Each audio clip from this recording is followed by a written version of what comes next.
My name is Sheila, and I was 30 when I met Tom. We both worked for Global Tech, a large international company where I was a translator.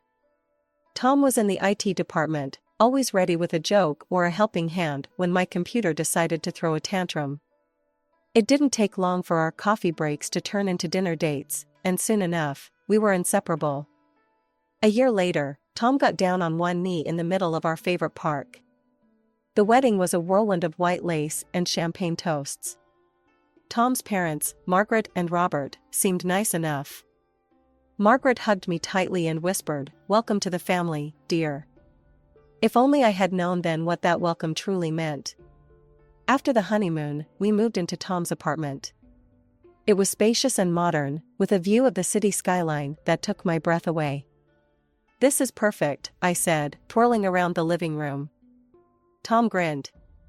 "Wait till you see the kitchen." Mom insisted on getting all top-of-the-line appliances when I first moved in. I should have paid more attention to those words.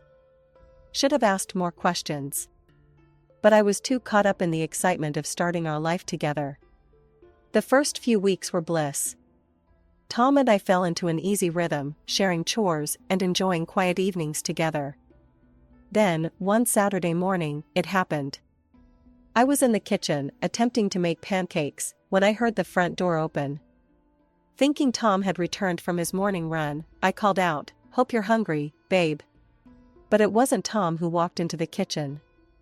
It was Margaret. "Oh, hello dear," she said, her eyes scanning the mess I'd made. "I thought I'd pop in and see how you two are settling in." I stood there, spatula in hand, completely stunned. "Margaret, how did you?" She dangled a key in front of me. "I have a spare, of course. How else would I check on my Tommy?" Margaret bustled past me, opening cupboards and peering into the fridge. I watched in disbelief as she pulled out cleaning supplies and started wiping down the already spotless counters. "But, we're married now." "You don't need to." "Nonsense," she interrupted. "Tommy's still my boy. And I have so much free time these days. I'm happy to help." For the next hour, I endured a running commentary on my housekeeping skills, or lack thereof, according to Margaret. By the time Tom returned, I was ready to scream. "Mom?" Tom said, surprise evident in his voice. "What are you doing here?" Margaret beamed at him. "Just helping Sheila get things in order, dear. You know how overwhelming it can be for a new wife." I bit my tongue so hard I tasted blood. Tom shot me an apologetic look, but didn't say anything to contradict his mother. The next few weeks were a blur of unexpected visits and unsolicited advice. Margaret seemed to materialize in our apartment at the most inconvenient times, always armed with a critique and a story about her own domestic prowess. One afternoon, as I was folding laundry, she burst in without warning. "Oh, Sheila," she said, eyeing my neat piles of clothes. "That's not how you fold t-shirts. Here, let me show you." I gritted my teeth. "Margaret, I appreciate your help, but..." "Nonsense," she interrupted, already refolding a stack of Tom's shirts. "I've been doing this for years. Did I ever tell you about my own mother-in-law?" Now she was a piece of work. And so began another session of Margaret's favorite pastime, regaling me with tales of her own suffering at the hands of her mother-in-law.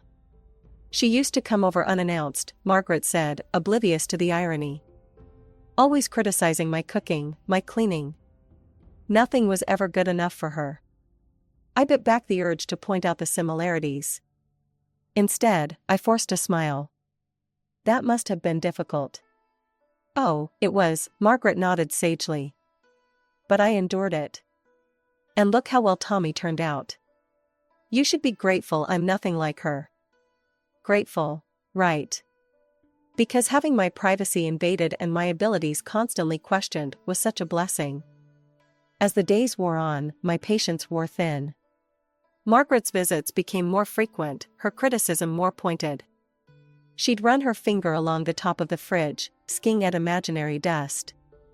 She'd reorganize the pantry, claiming she knew best how Tommy liked things. Tom, for his part, seemed oblivious to the tension. "Mom's just trying to help," he'd say whenever I brought it up. "She means well."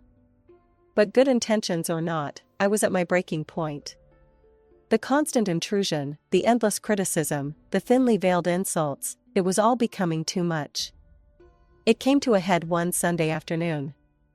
I was in the middle of preparing dinner when Margaret waltzed in, key in hand. "Sheila, dear," she called out, her voice sickeningly sweet. "I thought I'd drop by and give you some pointers on proper meal planning. Tommy's always been particular about his Sunday roasts." I stood there, wooden spoon in hand, feeling something inside me snap. This was my home, my kitchen, my marriage. And I'd had enough. Taking a deep breath, I turned to face her. "Margaret," I said, my voice surprisingly steady, "we need to talk." Her eyebrows shot up in surprise. "About what, dear?" "About boundaries," I replied. "About privacy. I appreciate your intention to help, but coming over unannounced, criticizing everything I do, it's not helping. It's making me feel uncomfortable in my own home." She left without another word, the door slamming behind her. As the sound echoed through the apartment, I leaned against the counter, exhausted but oddly exhilarated. That evening, as Tom and I sat down for dinner, I knew I had to broach the subject. "Tom," I started, pushing my food around on my plate, "we need to talk about your mother." He sighed, putting down his fork. "What's she done now?" I took a deep breath and recounted the day's events, along with all the other incidents that had been building up. As I spoke, I could see the conflict in Tom's eyes, torn between his love for his mother and his commitment to me.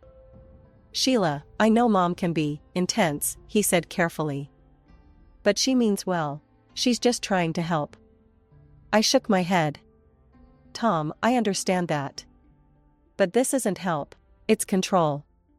She comes into our home uninvited, criticizes everything I do, and makes me feel like an intruder in my own life. It has to stop." Tom ran a hand through his hair, clearly uncomfortable. "What do you want me to do?" "I need you to set boundaries with her," I said firmly. "Take back her key. Ask her to call before coming over. And most importantly, I need you to stand up for me when she oversteps." There was a long pause as Tom processed my words. Finally, he nodded. "You're right. I'll talk to her." True to his word, Tom had a conversation with Margaret the next day. I wasn't present for it, but from what Tom told me, it didn't go well. Margaret was hurt and offended, claiming we were pushing her out of our lives. But in the end, she reluctantly agreed to our terms. For a while, things seemed to improve. Margaret's visits became less frequent and were always preceded by a phone call. But the peace was short-lived.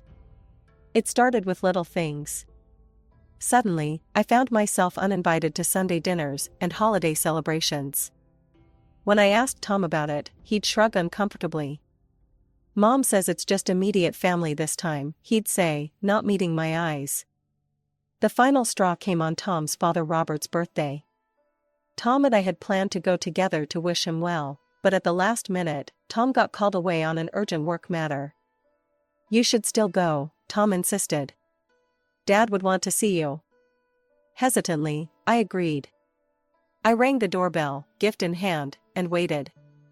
When Margaret opened the door, her eyes narrowed. "Sheila," she said, her voice dripping with false sweetness. "What a surprise. We weren't expecting you. This is a family gathering. And let's be honest, dear. You're not really family, are you?" Her words hit me like a slap. I stood there, stunned, as she continued. "You've made it quite clear that you don't want me in your life," she said. "So I think it's best if you leave now. We wouldn't want any uninvited guests ruining Robert's special day." As if on cue, Robert appeared behind her. "What's going on?" he asked, looking between us. Margaret's demeanor changed instantly. "Oh, Robert," she said, her voice trembling theatrically. "Sheila here was just leaving. Isn't it awful how she's pushed me out of Tommy's life? Taken away my keys, forbidden me from visiting my own son?" I felt my face burning with anger and humiliation. That's not true, I protested. I only asked for some boundaries. Enough, Robert said firmly, surprising us both. He turned to Margaret, his expression stern. That's enough, Margaret. Sheila is family, and she's welcome here. He then looked at me, his eyes softening. Please, come in, Sheila. We'd love to have you join us. Shocked and grateful, I stepped inside. Margaret, clearly furious, stormed off to the kitchen. As I followed Robert into the living room, I could feel the eyes of the other guests on me, curious about the scene they'd just witnessed. The next few years were a constant battle with Margaret. Despite our efforts to set boundaries, she always found ways to insert herself into our lives. Then, tragedy struck. Robert fell ill suddenly, his condition deteriorating rapidly. When he passed away, it felt like the world had shifted on its axis. The funeral was a somber affair, with Margaret stoically going through the motions, barely acknowledging my presence. After the service, Robert's lawyer, Mr. Thompson, a kind-eyed man who had been his close friend, approached us. Mrs. Walker, if you and your son could join me in private? Mr. Walker left some specific instructions regarding his will. When they emerged, the atmosphere had changed drastically. Margaret looked pale and shocked, while Tom seemed confused and conflicted. As we drove home, Tom finally broke the silence. Dad left everything to me, he said quietly. The house, the savings, everything. Even Mom's house. I was stunned. What? But why? Tom shook his head. I don't know. The lawyer didn't explain.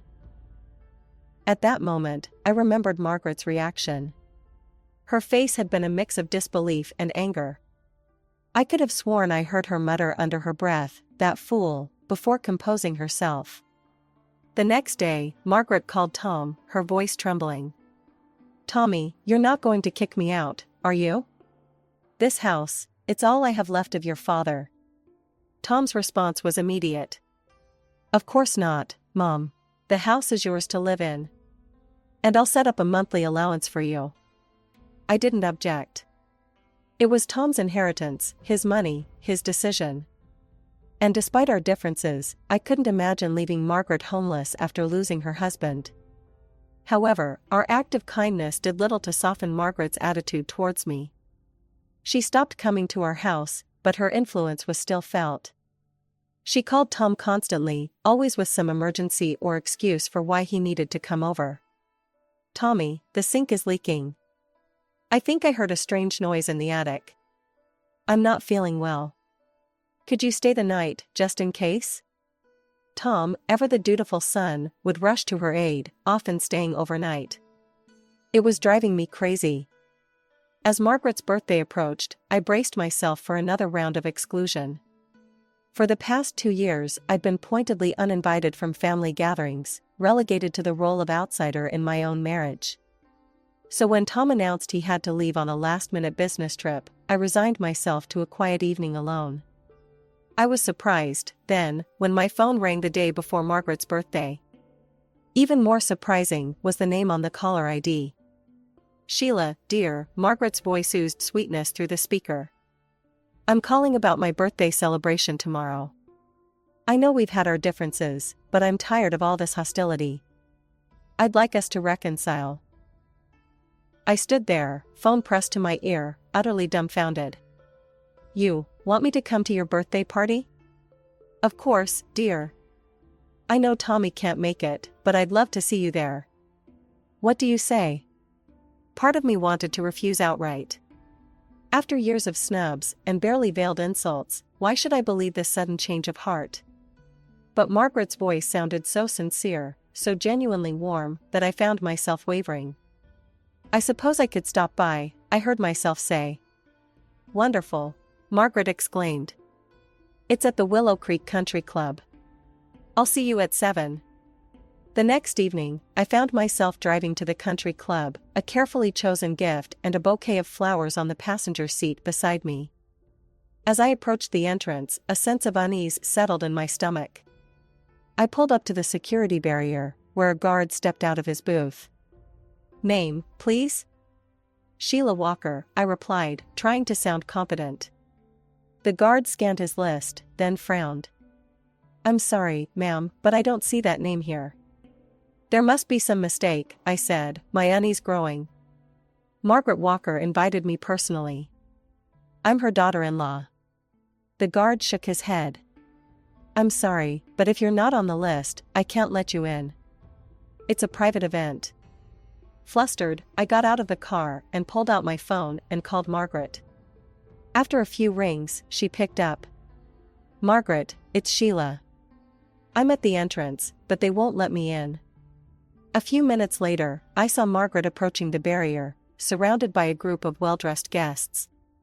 They were all laughing, glasses in hand, clearly enjoying the party that was already in full swing. As Margaret neared my car, I expected her to clear up the misunderstanding with the guard. Instead, she fixed me with a cold stare that sent chills down my spine. Well, well, she said, her voice dripping with disdain. If it isn't the little gold digger herself. Did you really think I'd let trash like you into my birthday celebration? I stood there, stunned, as Margaret continued her tirade. I specifically chose this venue to keep out unwanted elements like you. Why are you even here? You're not family. You're nothing but a money-hungry tramp who trapped my son. The guests behind her tittered, clearly enjoying the show. I felt my face burning with humiliation and anger. But, you invited me, I stammered. You said you wanted to reconcile. Margaret's laugh was cold and cruel. Oh, you poor, naive girl. I wanted to see just how desperate you were to get your hands on our family's money. And look at you, showing up like a stray dog, begging for scraps. For a moment, I stood face to face with Margaret, seeing the malice gleaming in her eyes. Then, with deliberate slowness, I dropped the flowers and gift at her feet. Without another word, I got back in my car and drove away, Margaret's mocking laughter and the sounds of the party fading behind me. I drove home in a daze, my mind reeling from Margaret's cruel words and actions. As soon as I walked through the door, I collapsed onto the couch and called Tom, my hands shaking as I dialed his number. Through tears and hiccups, I recounted the entire humiliating ordeal. Tom listened in stunned silence, only interrupting occasionally to ask for clarification. When I finished, there was a long pause. Then, Tom's voice came through, low and angry. I'm coming home, and then I'm going to have a very serious conversation with my mother. True to his word, Tom was on the next flight home. When he arrived, he held me close, apologizing over and over for his mother's behavior. Then, with a determined look in his eye, he picked up the phone and called Margaret. I could hear Margaret's voice, shrill and defensive, through the speaker. But Tom's responses were calm and resolute. No, Mom. This time you've gone too far. I don't want to hear your excuses. You humiliated my wife, the woman I love. No, I'm done. I'm cutting you off. No more allowance, no more help. You're on your own. For a week, we enjoyed a peace we hadn't known in years. No frantic calls from Margaret, no emergencies requiring Tom's immediate attention. It felt like we could finally breathe. But of course, it couldn't last. One afternoon, there was a knock at our door. When I opened it, I found Margaret standing there, her eyes red and puffy, her appearance disheveled. How could you do this to me? She wailed, pushing past me into the house. I raised that boy. I devoted my entire life to him. And now, because of you, he's left me with nothing. No money, no support. I can barely afford to eat. She paced the living room, her voice rising hysterically. It's all your fault. You turned him against me. You're the reason Robert disinherited me. You've ruined everything. I tried to interject, to defend myself, but Margaret was beyond reason. She continued her rant, tears streaming down her face, until she finally collapsed onto the couch, sobbing uncontrollably. After a few minutes, Margaret composed herself and left without another word, leaving me standing in the middle of the living room, confused and conflicted. As the door closed behind her, I made a decision. I needed answers, and I knew just who might have them. The next day, I found myself sitting across from Robert's lawyer in his office. The room was warm and inviting, with shelves lined with law books and framed diplomas on the walls. Mr. Thompson looked at me with kind eyes, his hands folded on the desk between us. "Mrs. Walker," he began, "I understand you have some questions about your father-in-law's will?" I nodded, taking a deep breath. "Yes, I do.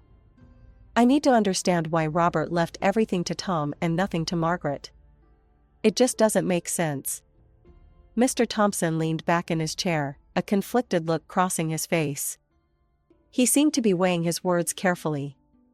"Mrs. Walker, I've known the family for a long time, and what I'm about to tell you, well, it's not pleasant.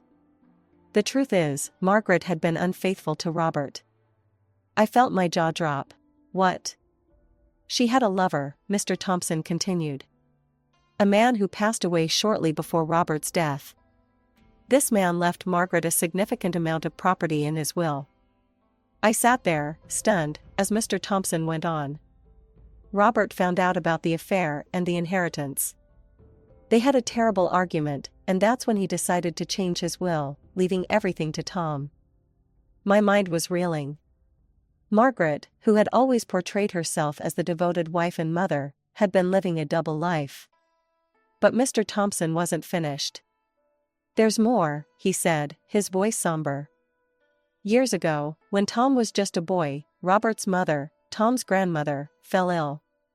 She had saved money for years to afford a place in a private nursing home, where she hoped to spend her final days in comfort." I listened, a sense of dread growing in the pit of my stomach. Margaret convinced Robert to sell his mother's property and send her to a state-run facility instead. They kept the money for themselves and rarely visited the poor woman. She passed away not long after, alone and neglected. I felt sick. The Margaret I knew was manipulative and cruel, but this was a level of callousness I couldn't have imagined.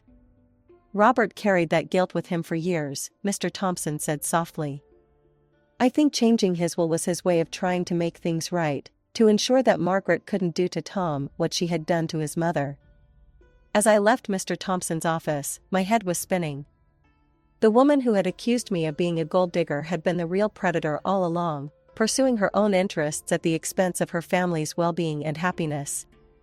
That evening, when Tom came home from work, I sat him down and recounted everything I had learned from Mr. Thompson. Tom listened in stunned silence, his face a mix of disbelief, anger, and profound sadness. "I can't believe it," he said when I finished, his voice barely above a whisper. "All these years, she's been lying to us, manipulating us." We stayed up late into the night, talking through the implications of these revelations. Tom was devastated, but also resolute. "This ends now," he said firmly. We didn't have to wait long for Margaret to make her next move. A few days later, she showed up at our door, all tears and pleas for help. "Tommy," she began, her voice quavering. "I know you're angry, but please. I need your help. I have nothing left." Tom's face was like stone as he replied, "That's not true, is it, Mom? We know about your lover, about the apartment and money he left you." Margaret's face drained of color. What are you talking about?" "Drop the act," Tom said, his voice cold. "We know everything. About your affair, about what you did to Grandma. All of it." Margaret's demeanor changed instantly. Gone was the pitiful, pleading woman. In her place stood someone I recognized all too well, calculating, angry, ready to lash out. "How dare you," she shrieked. "After everything I've done for you. You ungrateful, selfish boy." Tom didn't flinch. "Ungrateful? You're right, I am. Unlike you, I won't be sending you to a state nursing home to die alone." Margaret recoiled as if she'd been slapped. Tom continued, his voice steady, "I'm selling the house. You need to leave. Use the money and property your lover left you, and stop trying to deceive and use everyone around you." Margaret's indignant screams could probably be heard down the block, but Tom remained unmoved. He gave her a deadline to vacate the house, and true to his word, he sold it soon after.